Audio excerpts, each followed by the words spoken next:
સાબરકાંઠા જિલ્લાના હિંમતનગર ખાતે જિલ્લા પોલીસ કચેરી હેડક્વાર્ટર્સ ખાતે સાબરકાંઠા જિલ્લા ટ્રાફિક પોલીસ દ્વારા ટ્રાફિક અવેરનેસને લઈને આજે મેરેથોન દોડનું આયોજન કરવામાં આવ્યું હતું। આ મેરેથોન દોડને સાંસદ શોભના બારૈયા, ધારાસભ્ય વીડી ઝાલા સહિત અધિકારીઓ લીલી ઝંડી આપીને પ્રસ્થાન કરાવ્યું હતું। જોકે રાષ્ટ્રીય માર્ગ સલામતી માસ અંતર્ગત જાન્યુઆરી માસ દરમિયાન સાબરકાંઠા જિલ્લા ટ્રાફિક પોલીસ દ્વારા ટ્રાફિક જાગૃતિ માટે વિવિધ કાર્યક્રમો યોજવામાં આવ્યા હતા। જે અંતર્ગત આજે ટ્રાફિક જાગૃતિ તેમજ ડ્રગ્સ જાગૃતિ માટે આ મેરેથોન દોડનું આયોજન કરવામાં આવ્યું હતું।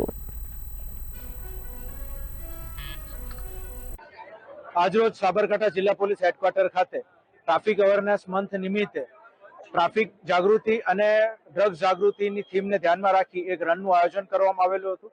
આ રનનું જે ગ્રીન ફ્લેગ છે તે માનનીય એમપી સાહેબ શોભનાબેન બારૈયા સાહેબ, માનનીય એમએલએ સાહેબ વીડી ઝાલા સાહેબ તથા અન્ય મહાનુભાવોની હાજરીમાં કરવામાં આવેલું હતું।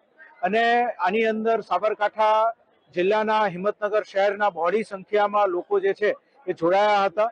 અને જે આપણું રન છે એ થીમને સક્સેસફુલ બનાવવા માટે થઈને આપણા સાબરકાંઠા જિલ્લા પોલીસના ટ્રાફિક વિભાગ તથા ડોક્ટર્સ જે છે એ મિત્રો દ્વારા પણ ખૂબ જ સપોર્ટ કરવામાં આવેલો હતો।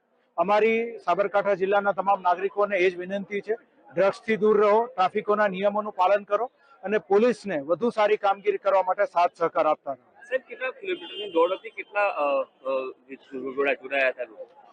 ટોટલ 6 કિલોમીટરની દોડનું આયોજન કરવામાં આવેલું હતું અને આની અંદર આશરે 700 થી 800 લોકો જોડાયેલા।